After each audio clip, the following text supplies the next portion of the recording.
Ceremonia martore e Eldion Kelmendit, vëllait e Gjesit, u shënua nga një moment i dhimbshëm dhe shumë emocional, kur Egli tako pa duke përqafuar dhe ngushëlluar Gjesin pranvarit të ndjerit, pame që në vetvete mbarti një mesazh solidariteti dhe mbështetje, fatkeqësisht u kthye në një skem për kamera dhe telefonat e shumë të pranishëm.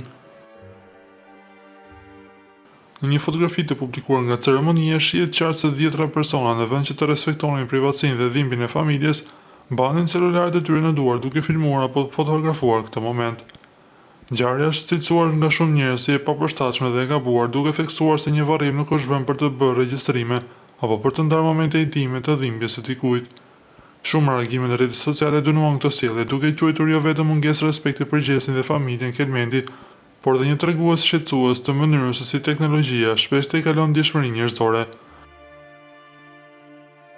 Sipas tyre, ngushëllimi i sinqert dhe dhimbja e ndarjes nuk duhet të shndrohen në përmbajtje për publik. Kjo situatë hap sërish debatin mbi etikat e përdorimit të telefonave gjatë ngjarjeve të tilla të ndjeshme. Ceremonia tregoi se përtej dhimbjes së madhe të një familjeje, shoqëria shpesh dështon të vendosë kufirin mes respektit dhe kuriozitetit.